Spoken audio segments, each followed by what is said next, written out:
For today's webinar. We're going to be looking at options after GCSE results. And I'm delighted to welcome you here today at what is probably quite a tense time for families while you're waiting for results. But we're here to help and to provide you with as much useful information as possible so that you feel fully prepared for tomorrow, whatever it should bring. So welcome to this webinar today. And I'd like to introduce my colleague Fiona. Fiona Pocock is our academic director, and we'll be talking you through some of the options post GCSE, but also post A-level results. I'm Mary, the Director of Education Advisors, and will be stepping in at some points to give you further information. Also on the call, we have our colleague Alison, who is just here in the background, keeping an eye on questions that come in. Thank you, Ali, because we may miss them and she may jump in if she happens to see some questions we haven't addressed. Yes, thank you for that, Fiona. And with regard to questions, please do use the Q&A button at the bottom of your screen. The webinar is being recorded and will be distributed afterwards to you. So thank you very much. So what we're going to cover today, we will look at the sort of preparations you might want to make in anticipation of results day tomorrow. And then we'll also go through a recap of what to do if you're still considering options after receiving A-level results. So the A-level results came out last week, but it's not too late, and you may well be in a situation where you're not quite sure what the next steps should be. So we'll go through some of the options there as well. We will look at options whatever the results. You know, our mantra at Education Advisors is very much that there is always a solution. There is always a positive way forward, even if things feel really quite hopeless when you get results. Hopefully that won't be the case for you and your children. But there is always a way forward, and we're here to help and give what we hope will be the best advice for your particular situation. And we will look particularly at the option of retakes. Things don't always go well in anything in life first time round, but there's always a way to recover and to look forward. So we'll be looking at the different options for retakes.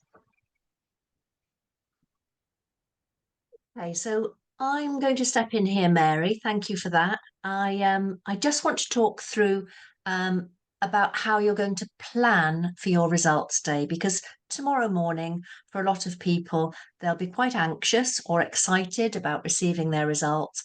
But I think it's quite useful to visualize where you will be when you open up the envelope that has the results in it, or when you open up your email or the online platform that has the email results.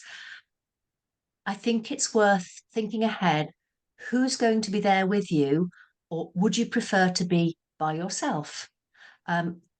If you're surrounded by family, are they going to be excited, or is it going to be useful to you to have people around you? Or if you're going into school to collect an envelope of results, is there somewhere that you can take yourself away to open them privately, if that's what you'd prefer to do? Or are you quite looking forward to opening your envelope with everybody else around you? Just plan those practicalities, because everyone's different, and you may not want to be with other people. So where will you be? And who are you going to call on for support? Do you know where someone is? Is there someone waiting in the next room when you do want to engage with them? What we hope will happen is that you'll open your results and there'll be whoops of excitement because you're thrilled to bits, and then I'm quite sure your family will come and join you, or your best friends will come and join you. But I do think it's worth thinking ahead where you'll be. So your scenarios might be, as I'm suggesting, your GCSE results are fantastic. That's wonderful. Congratulations. go away and celebrate. You've deserved it. It could be that the results are okay, but not quite what you were thinking. So it may be that you need to confirm your sixth form place. Possibly you've already engaged with a sixth form college, or at your school, you're planning to go on to the sixth form. But it may be that your results mean it's not quite going to be the programme that you were thinking of doing. So, for example, if your results don't match the requirements that your school has to continue to do A level in a particular course, you may have to speak to your school and see whether they can offer you a different A level subject, or maybe they'll suggest that you do a different program altogether, like a BTEC, or whatever it is that they offer. Be open to a change of plan, but find out what those options are from school straight away. Specific examples might be, for example, if you want to study, I can see there's a question, I will get to you.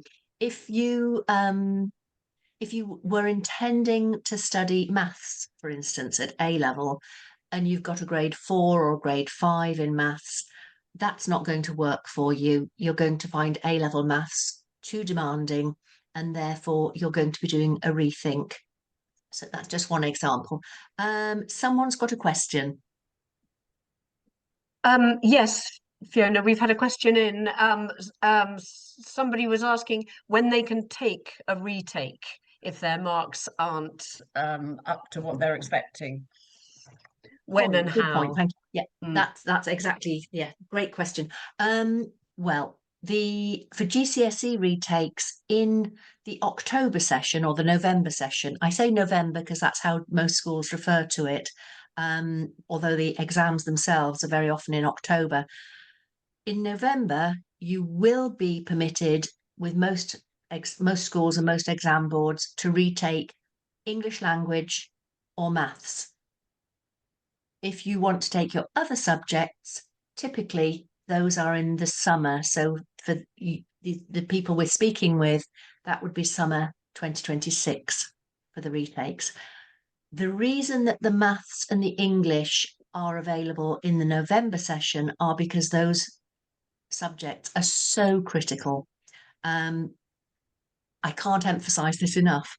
There can be students who have completed A levels and have 3 A's or A stars, fantastic. And then they realize that their university isn't going to accept them because they haven't got a grade 4 or 5 in maths and English. So make sure you've got those subjects under your belt. You may be a genius at some other subject, but if you haven't got your maths and English, you could be closing a door. So contact your school. That's the way you do it. You go to your school and say you'd like to retake maths and English in the November session. And the other option may be that you could have a remark if you don't think the grade that you've been awarded reflects what you were expecting and it doesn't match what the teachers were thinking. It could be that you'd like to have a review of your papers. I would ask, first of all, to have a copy of your paper, your scripts, so that a specialist teacher at your school can look at that and work out whether it's worth going for a review of the marking or not. That's done through your school.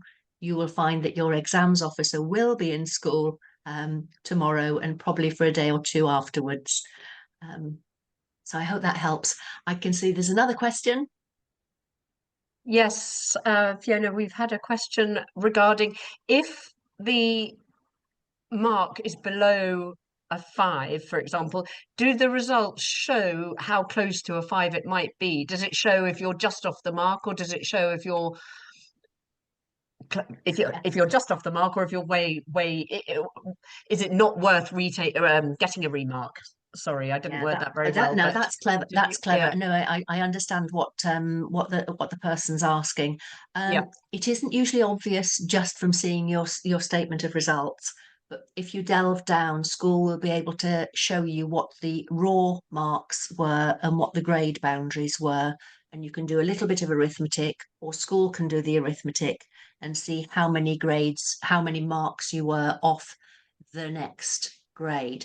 So typically, as you said, Ali, in GCSE, a grade 5 is often a requirement, although most places will consider a grade 4 as being a pass. If you're on a very, very high 3, then it's obviously going to be worth retaking to try and get the 4. And in fact, if you're on a 3, you've got to retake because you need to get at least a 4 or a 5. But if you're towards the bottom end of, let's say, a grade 6, and you think you'd like a grade 7, or you were expecting a grade 7, if you're on a low 6, you might go down to a 5.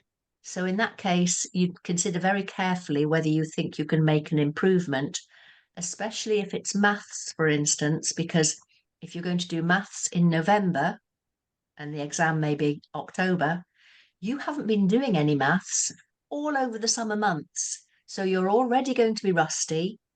You're going to have to work very hard to get back to where you were in May and June, and then make an improvement as well. So even with maths and English, it may be worth waiting till the summer for some students. But listen to your teachers, take advice from the school. Remember, you can go down as well as up. There will be a cost for a retake. It's not a lot. But if there has been an error, and sometimes there are errors, if your mark goes up, then you don't have to pay. You're refunded the cost. Does that help? Yes, absolutely. Thank you. Good. Okay, so let's have a look. I wanted to reinforce that when you first get your results, if they're not what you were expecting, it's good to acknowledge that actually you are really upset. Of course, you're going to be upset. It's no good having Granny and the lady next door telling you, oh, don't worry, it'll be fine. Actually, you feel rubbish about it. Take some time to feel rubbish because, you've worked hard on your GCSE programs and you haven't had the outcome you expected. And I think it's worth taking some time to be upset. It's okay to be upset about it. That's perfectly reasonable. You're a human being. And this is why it's important to think about who's around you. Because if people are saying, oh, it's fine, it doesn't matter, they're not actually terribly useful. They're trying to be helpful, but you may want to be alone, or you may want to be with your friends. But it could be a time that you want to have a few hours to cope with the disappointment. However, at some point, once you have realized that this is not what you wanted, but there are things you can do, that's the time we'd like to think you'd get in touch with us because we can help. It may be that you would want some support from our careers advisor. I am going to hand over to Mary because I'm doing too much talking. No, thank you very much, Fiona. I think that's so important to acknowledge the reality of your feelings when you get your results. And you may be disappointed. And that's something that unfortunately, people do face. But then there comes a time, as Fiona has said, when actually you need to look at the reality of the situation, take stock, and then start to look for future opportunities. I mean, it may take a little while. You might not be ready straight away to look at future options, and there's no need to rush into it. Obviously, if you do have to rethink your sixth form options or your subject options, you will need to have a conversation with your school fairly soon. Or you may need to look at other school options, but you don't need to do it on the day. You can take stock, acknowledge your feelings, and then come to us or to another advisor to discuss the situation and the best way forward. we always start by thinking, right, where are you right now? What information do you need? What opportunities can we present to you? So two tools that we use, if you like, in some cases, is to refer you to an experienced careers advisor. It may be that you had your sixth form and your future career all mapped out, and then you realize actually that's not going to happen as smoothly as you'd anticipated. And it could be a very good time to think about other options, perhaps things that you'd never even considered before. Fiona mentioned perhaps, you were all set to do maths, but actually your GCSE results indicate probably not the best subject for you. So one option that we often recommend is to have careers guidance with our consultant. So we work with Anna Jones, who has years of experience working with students in schools in the UK and individually. Anna works by asking students to complete a pre-guidance questionnaire outlining their interests, their qualifications to date, ideas they might have about future careers, and to take a psychometric test, which is done online and produces a detailed report about various strengths and interests. Anna would then organise a one-on-one online meeting with the student. Parents can be involved if the student wants them to be. But essentially, it's a meeting with the student to go through the results of the tests, chat through the questionnaire, and come up with options and ideas for the future, which are realistic, but will also be challenging and will encourage students to think about different opportunities. You will receive a detailed report outlining different options and opportunities, including work experience, degree programs, A-level choices, etc., and very clear guidance about the next steps. So we do often recommend this for students who are perhaps a little bit thrown off course or just not really sure what they want to do in the future, and it can provide a really valuable a map, if you like, to follow over the next stage of your education. So if you're interested in that, do get in touch with us. You have our email address, or you could, it will be on your webinar registration form. So please do get in touch and we can set that up for you. The other tool that we use with all the students and young people that we work with is an academic profiling test. Why is this useful? Okay, so your GCSE results, your A-level results, but they show one thing. They're showing how well you did in a particular exam. School reports also, they're showing how well you're doing in each subject. What our test will give you an idea of is your levels in English, maths, verbal and non-verbal reasoning compared to students of the same age. So it's not a test which is marked out of 100, so you can get 90% or 50%. What it's doing is showing how you measure against the average. This can be really, really useful data to have for parents and for students. Quite often we find that although a student might not be performing well at school, or they might not have got the exam results that they were expecting, the academic profiling test will actually indicate that they're a very, very able student. They might score very highly against other students of their age, and yet this isn't being reflected in their academic achievement in school.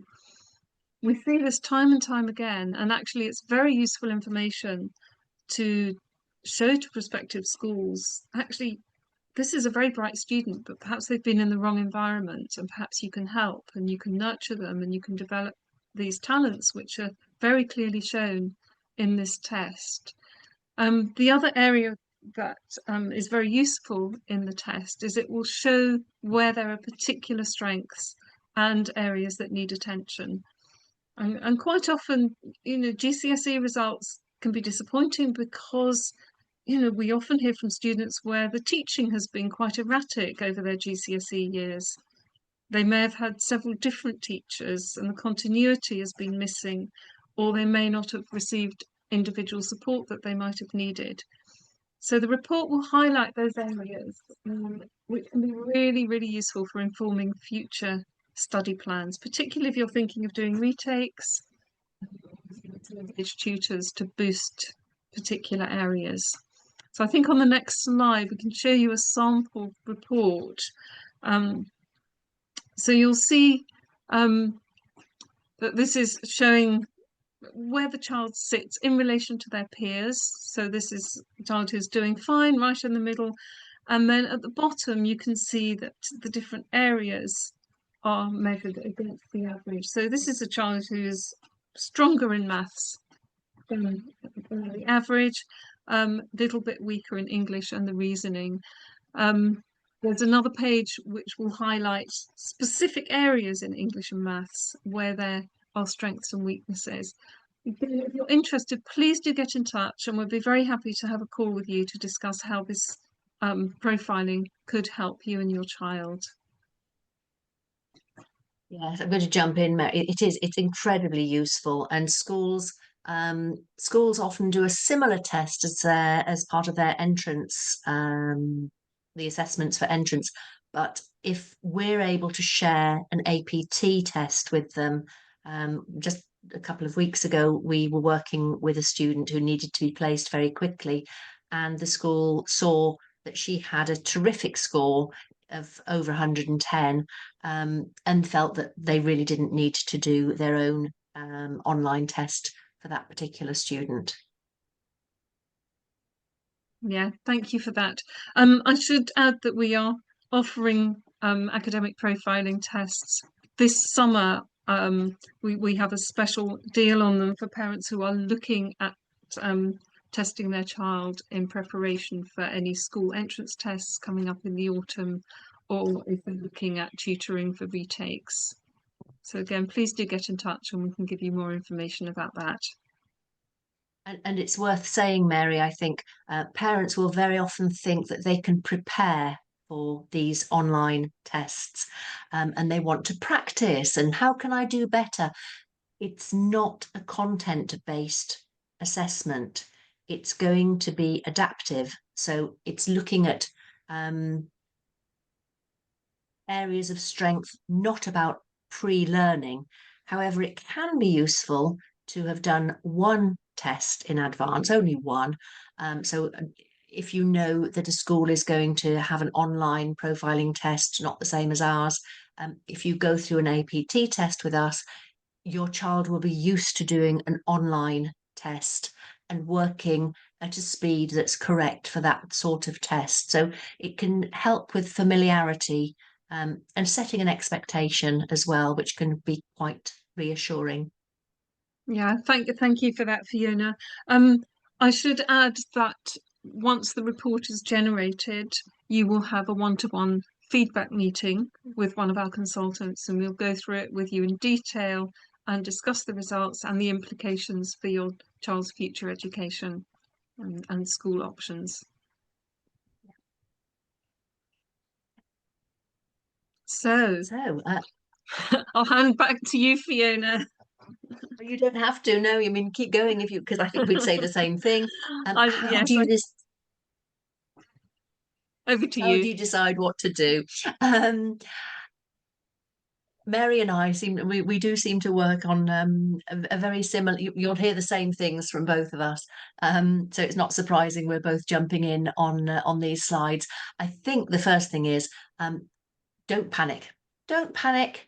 Just take your time to weigh up your options, because as Mary said at the beginning, there is always a way forwards. It may just not have been what you were thinking, but trust me, if you thought that you were going to study computer science at A level and at university, and you discover that in fact your maths isn't terribly strong, that weak result in maths GCSE is doing you a huge favour, because it's showing you actually that wasn't the right pathway for you. Anyway, talk to us, and we'll identify probably different long-term goals. We will listen, because as Mary said, quite often there are circumstances that have meant that you haven't actually reached your full potential in your exam results. ask yourself genuinely what went wrong.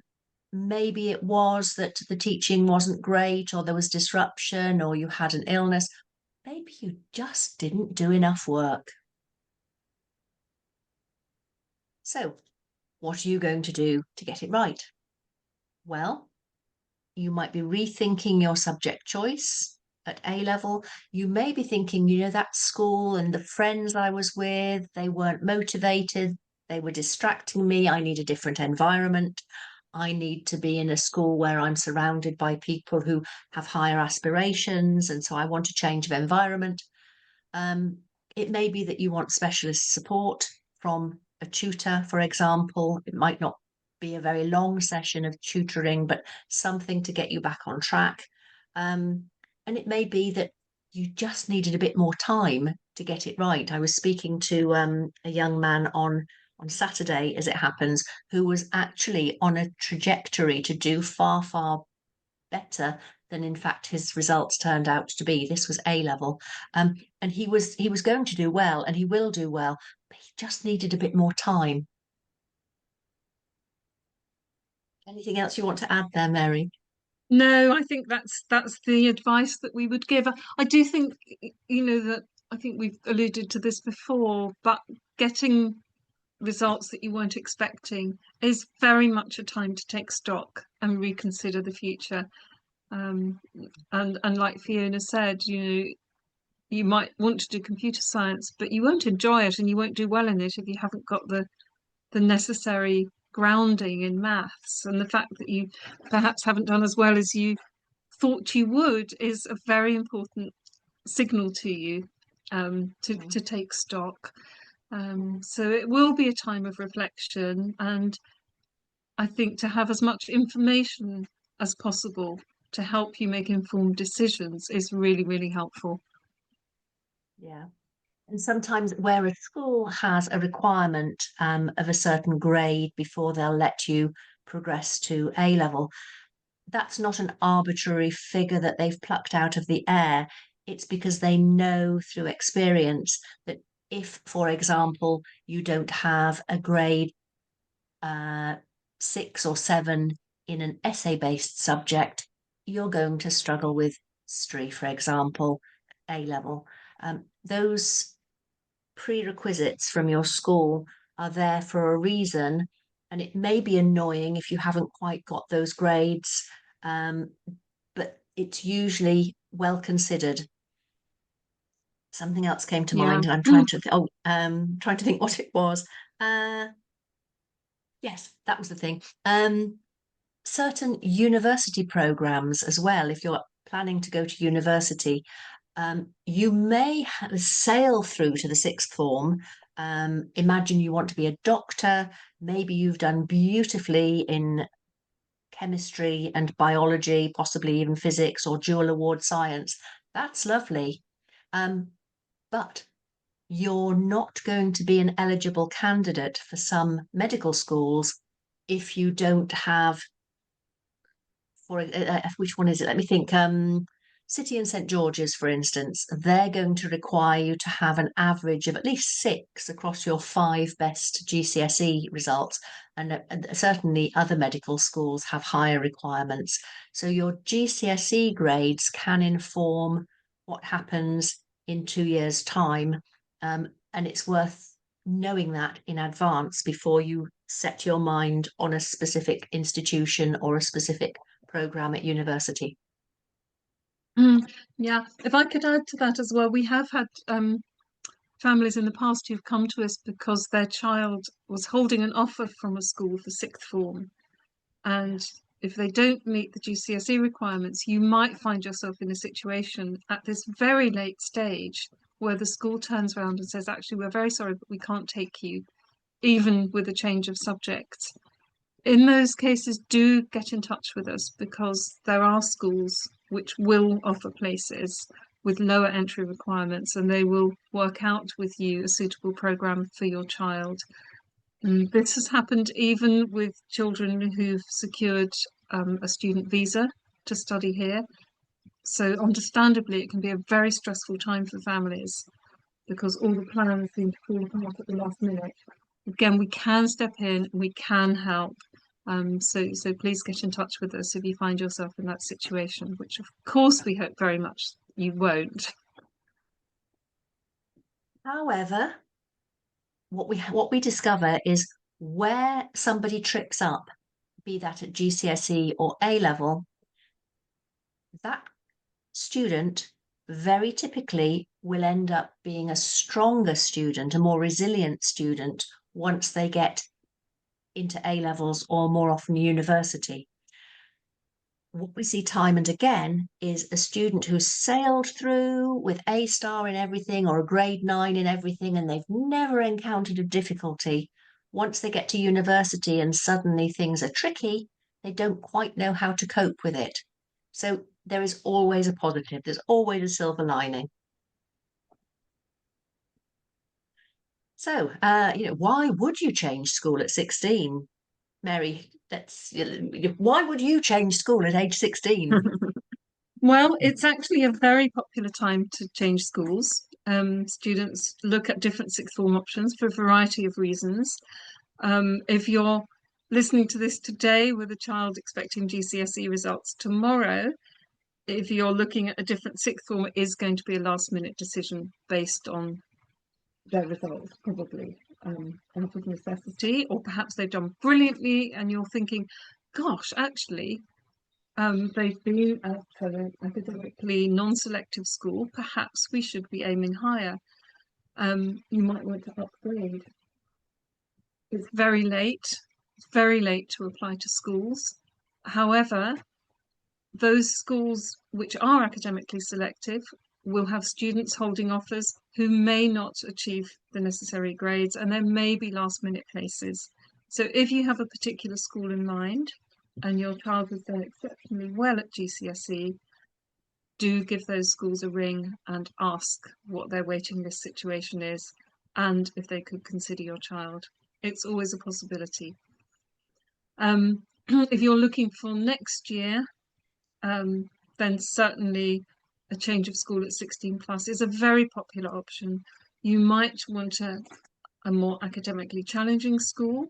On the other hand, you may want a school that offers particular subjects and has particular strengths in those subjects. You may be looking for a co-educational school if your child's been in a single-sex school and they're looking for a change of environment. That's quite a popular reason why a lot of young people want to move schools. And it can be a very positive move. It can be a good step towards university.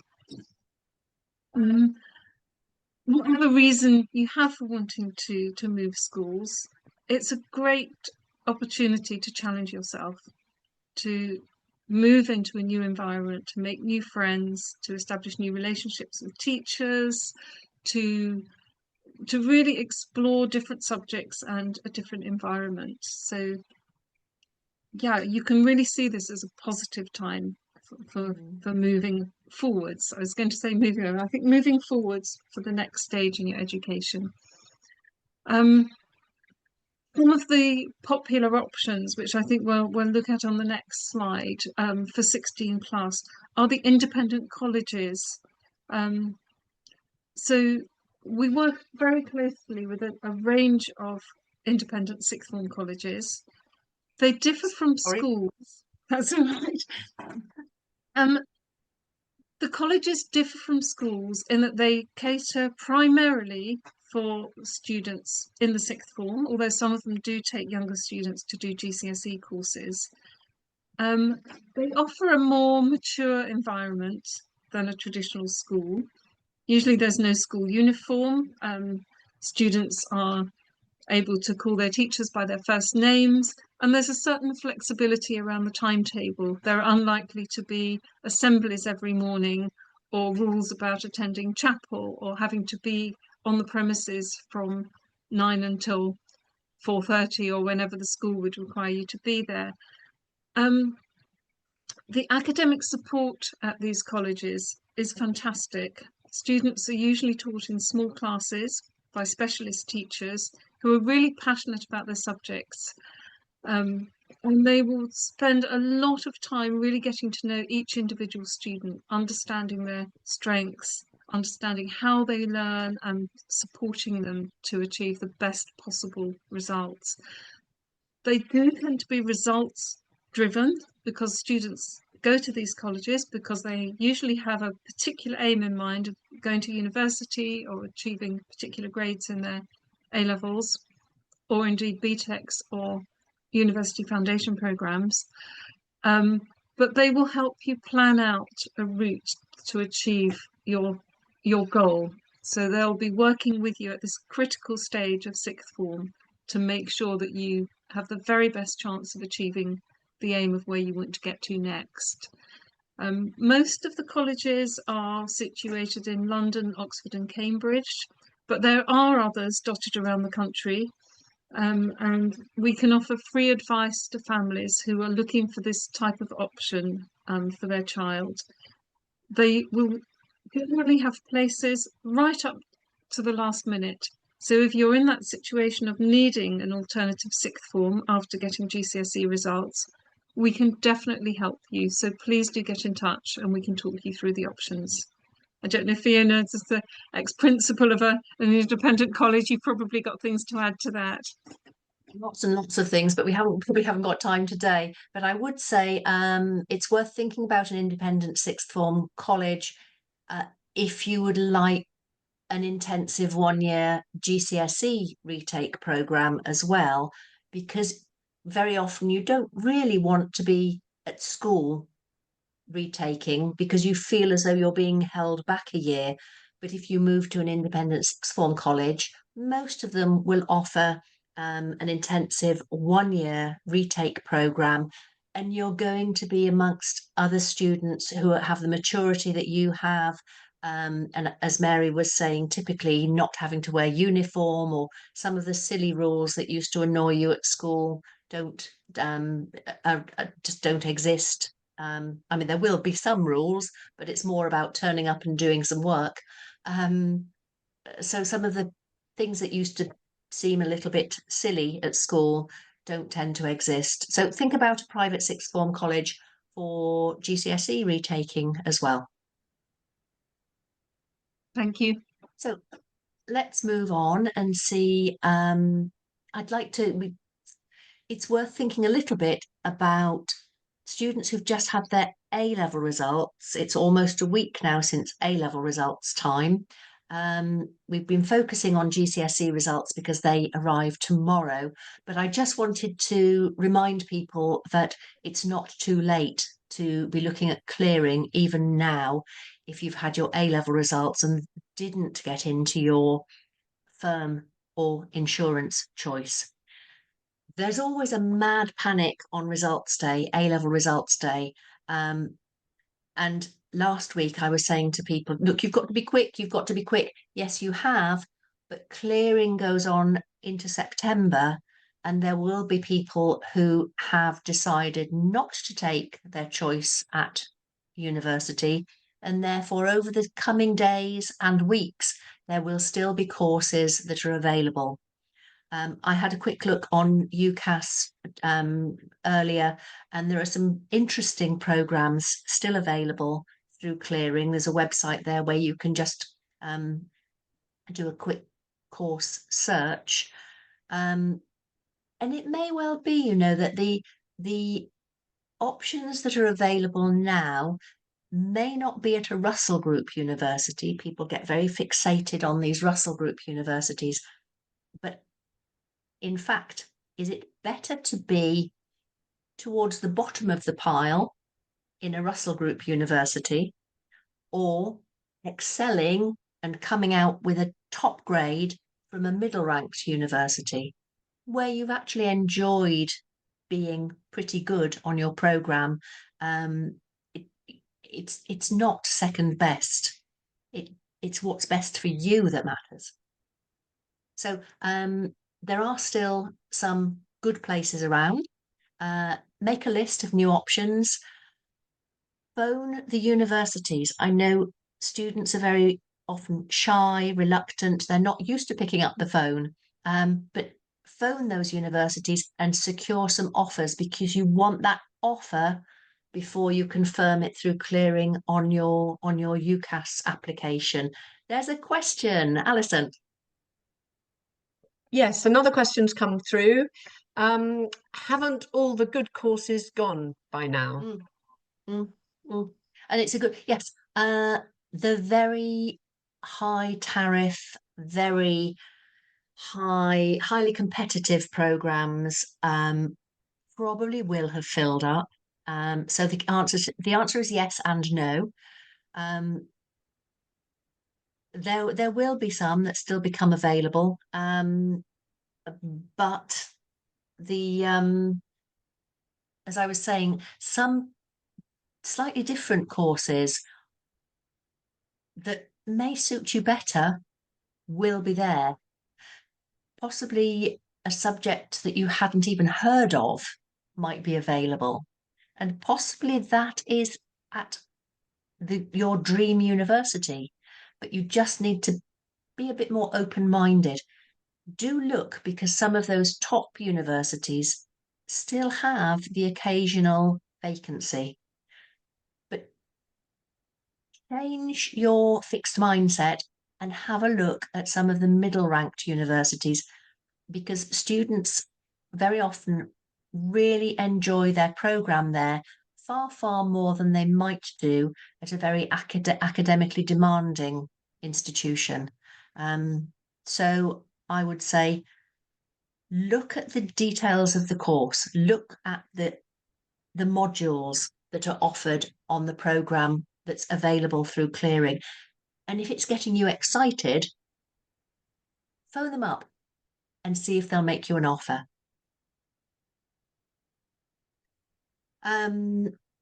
Get a few offers. You can phone a few places. Ask them to to send you an email or to confirm in writing that they're making an offer. And don't add anything through UCAS until you've had time to think.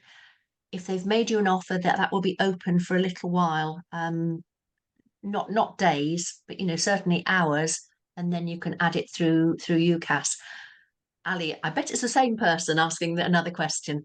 I think it's a different one. This is from Jenny X, who says, I haven't made an application through UCAS, but I've seen a course I really like. Can I still apply?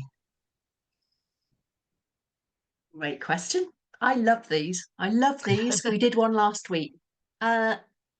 Yes, you can still make a UCAS application. We are a UCAS centre.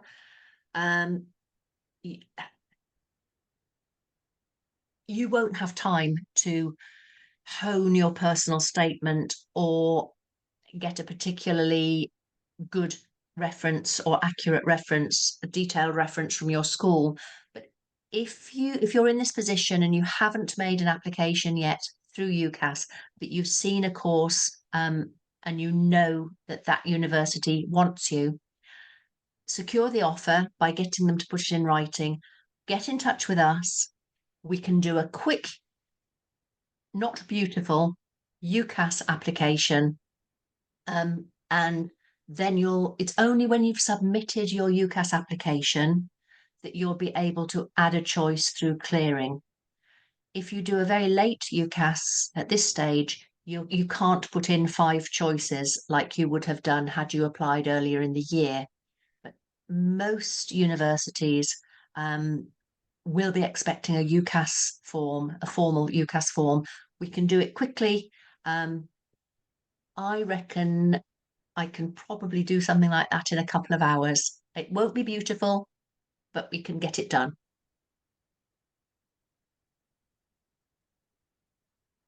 Okay. The hand is still up. Is that another question? Oh no, it's gone. It's gone. That's it. Yes, things to take into account. If you've got a range of offers through clearing and you're not quite sure which one is going to appeal, clearly the most important is going to be the course content. You want to find a program where you're excited by the course content. That's the one that you should go for if it's getting you really thrilled and you want to study that thing. But there are other considerations, of course, like the location, maybe it's in a city centre and you actually want to be on more of a campus location, green fields and country walks matter to you rather than commercial centres. Think about the location and particularly accommodation. When I was talking about Russell Group as opposed to middle ranked universities, the next tier down, very often that next tier down will have guaranteed accommodation in nice, purpose-built ensuite rooms, still guaranteed for you. Whereas some of those higher ranked universities, the accommodation is no longer available. And accommodation matters, you know, you want to live somewhere nice. So there are other considerations. So I think I've probably encouraged you enough, I hope, to look at UCAS, then pick up the phone. Some of you might decide, you know what, university, clearing, not for me. I'm just not ready. I'm not going to go to university now. You may already have decided that you're going to appeal your grades, have a review of your marking. But if you really know that you haven't actually achieved the grades of which you're capable, consider doing a 1-year retake. We were talking earlier about the private sixth form colleges where you can spend a year improving your grades.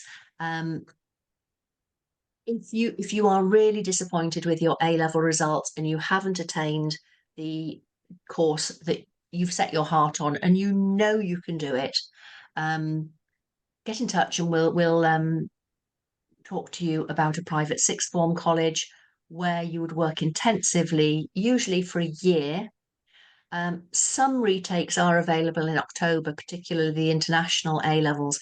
It's too soon. That's a big risk. Most people need a year to genuinely improve their grades.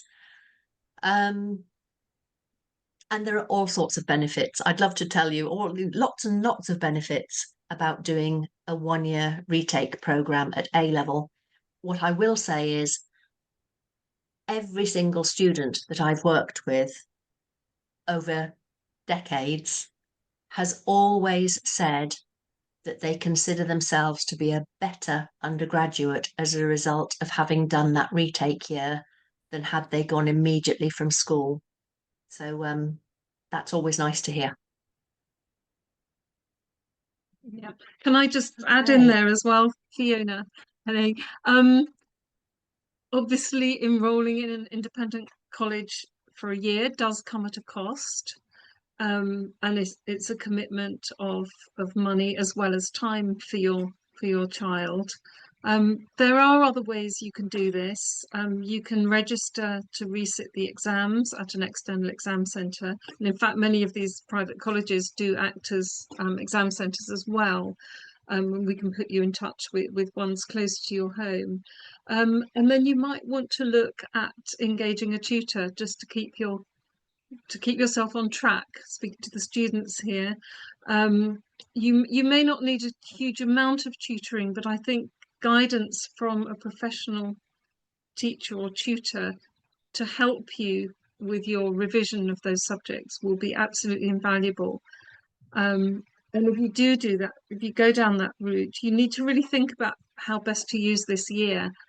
It's not quite a gap year, but it is a gap year in the sense it's between school and university. You may not need to study full time, so you can consider other options that might help you with a university application or indeed future career. You could do some volunteering, you could potentially travel. So I think, you really need to think in a positive way about this year. If you've decided not to go through clearing and to look at options for next year, how best are you going to use that time?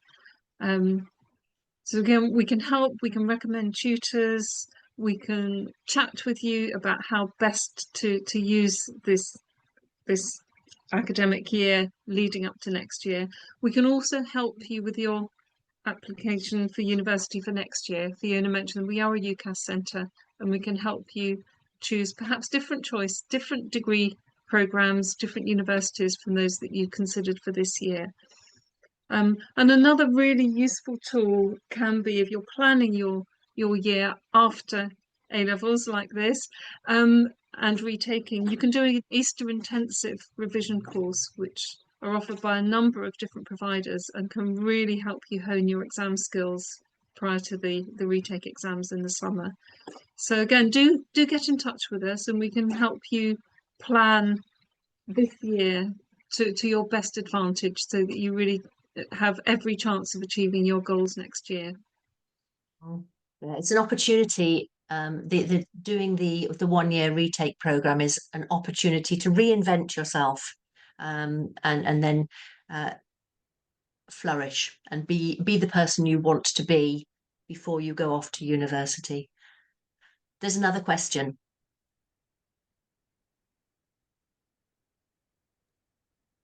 Yes, Fiona, we've had another question. Do you have to go to a sixth form college to retake, or can I retake at my school?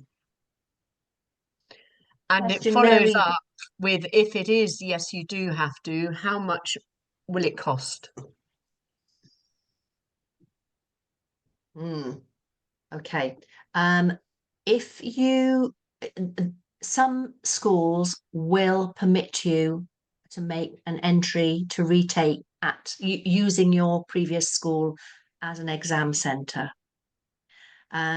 which is great. You're familiar with the setup.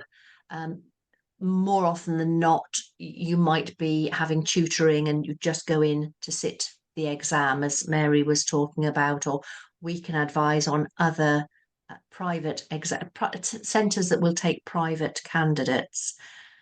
The cost of resitting a paper or several papers is relatively modest.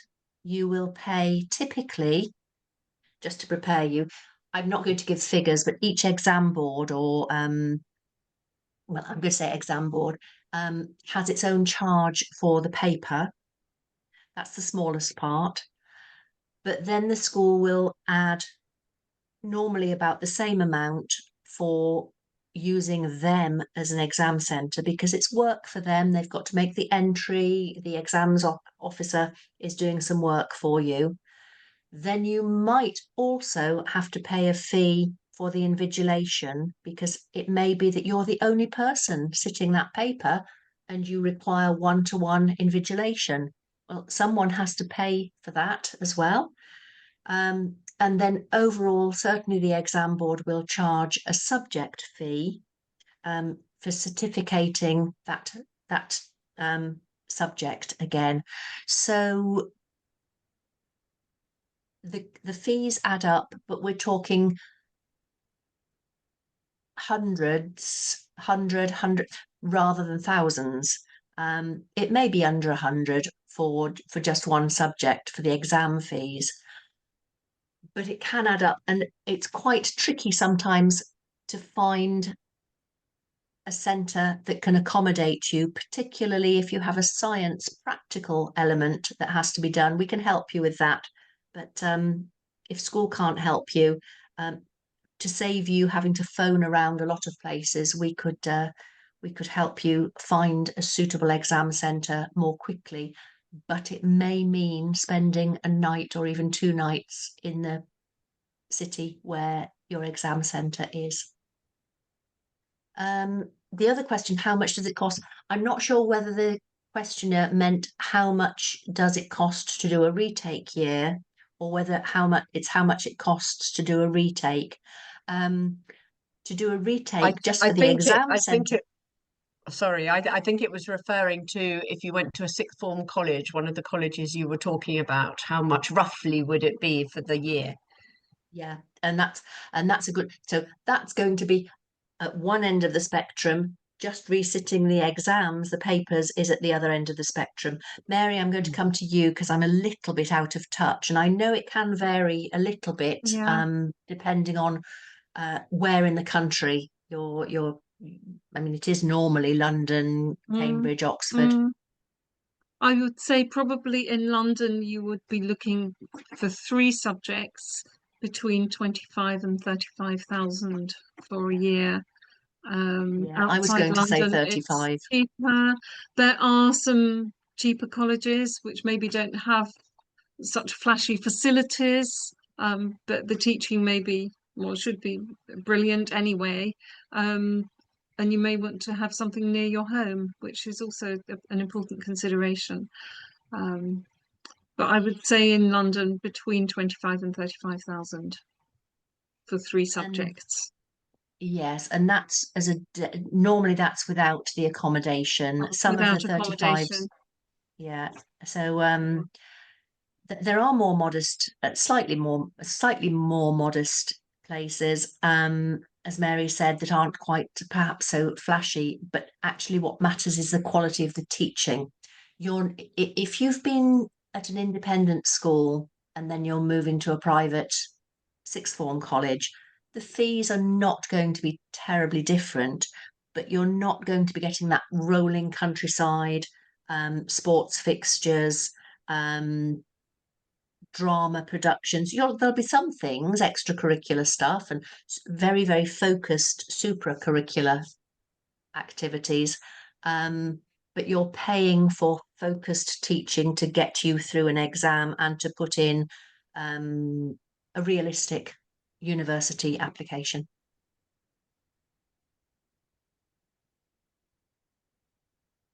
Thank you. I think that answers it well. Thank you. So the costs can vary.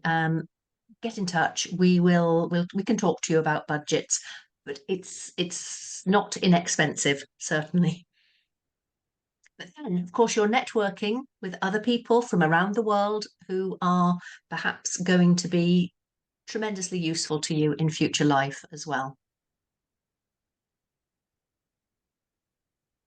Okay, I'm going to move on, but basically it's asking if there are any other questions.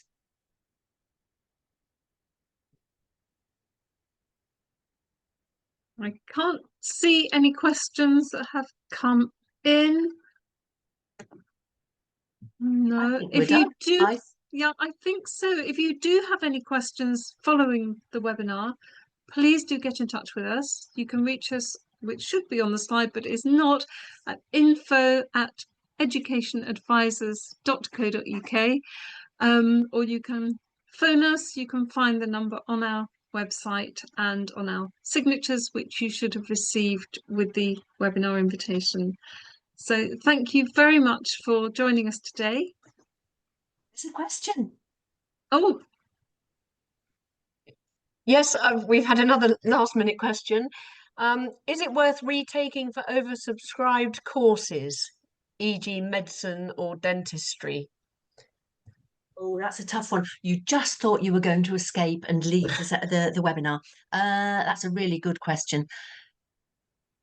Medicine, mm, dentistry, veterinary medicine, those are the really tough, very specialist, oversubscribed courses.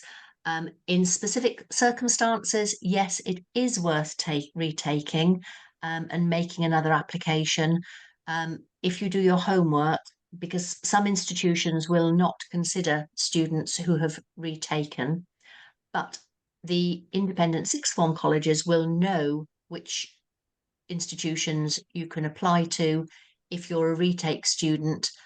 And again, as I was saying, some students will find that they're actually a stronger candidate as a result of having done the extra year. So there are many different ways of presenting yourself to make yourself a realistic candidate. So for medicine, for instance, most programs will want you to do the UCAT, the additional assessment, the clinical aptitude test. Your UCAT is going to be it is really going to be a decider alongside your A-level results. So the short answer, Ali, to your questioner is yes, it is worth doing a retake. I mean, I've worked with students who have been successful at Oxford or Cambridge, Imperial College, the top Imperial, the highest ranked universities. even though they've taken 3 years to do their A level. But there's usually a reason why. And, you can talk to us and talk to the independent sixth form colleges as to why it may be that you've taken 3 years to get those grades. Very often for those high demand programmes, it takes 2 goes at making an application in any case. You're still asking. I clearly haven't answered that well. Keep going. No, you have. You've answered it fine. It's another question that's come in. It's regarding clearing. This person says, if they add a choice through clearing, can they add another one or change their mind? Yeah. Yeah. You have to decline the. So if you add a choice, good question. If you add a choice on your UCAS form through clearing, you add a clearing choice, you would have actually had that offer in writing previously from the university. If you then decide you don't want it, you can decline it. You can decline it. You can say, no, I don't want that offer. Thank you very much, even though the university was expecting you. And then you can add another choice afterwards. Okay, thank you very much. It's one at a time though. So you have to be certain that whatever you're adding really does want you and you've got something in writing. Sometimes they give you a pass number and UCAS will ask you for that and you put that into your form. Okay, thank you. That's So, really helpful. Great. Good. That was Okay. nice. Nice little flurry of questions Yes. at the end. Yeah, lovely. Thank you very much. Thank you to Alison for your support with the questions, and thank you very much, Fiona, for that really valuable information. We are here to help. We wish you all the very, very best of luck with your results tomorrow. And yes, all the best for your future education. Thank you. Bye-bye. Thank you. Bye.